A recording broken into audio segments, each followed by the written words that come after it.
মৌত কারো কাছে মিস কল দিয়ে আসে না। দুনিয়ার কোনো ব্যক্তিত্ব নাই, একজন ব্যক্তিত্ব ছিলেন, মৃত্যু যার কাছে পয়লা আসতে হয়েছে। আল্লাহ নিজে বলছেন মালাকুল মৌতকে, বন্ধুর কাছে যাবে, অনুমতি দিলে ঢুকবে, নাইলে ঢুকবে না। অনুমতি নিয়ে বুকে হাত রাখবে, নাইলে রাখবে না। আমার বন্ধুর অনুমতি ছাড়া হাত রাখবে না বুকে।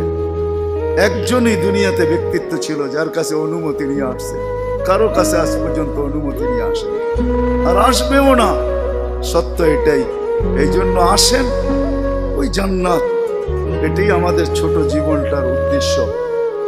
এই জন্যই আল্লাহ ডেলি ডাকে, 5 বেলা ডাকে, গ্যারান্টি দিয়া ডাকে, সিল লাগা ডাকে। ইদা সালুহা সালুহা সাইরুল আমাল।